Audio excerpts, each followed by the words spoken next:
সোনার বাংলাকে স্বাধীন করার জন্য মাওলা যারা বুকের তাজা রক্তকে শাহাদাত বরণ করেছেন তাদের কবরে হাদিয়া কবুল করো আল্লাহ। শহীদ রাষ্ট্রপতি জিয়াউর রহমানের কবরে হাদিয়া কবুল করো আল্লাহ। আপনার বংশের যারাই কবরে গেছেন তাদের কবরে হাদিয়া কবুল করো আল্লাহ।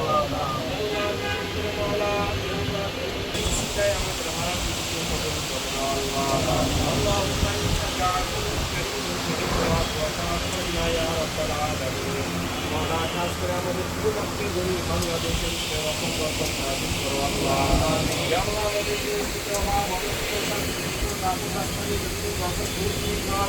ইয়া আল্লাহ তুমি আমি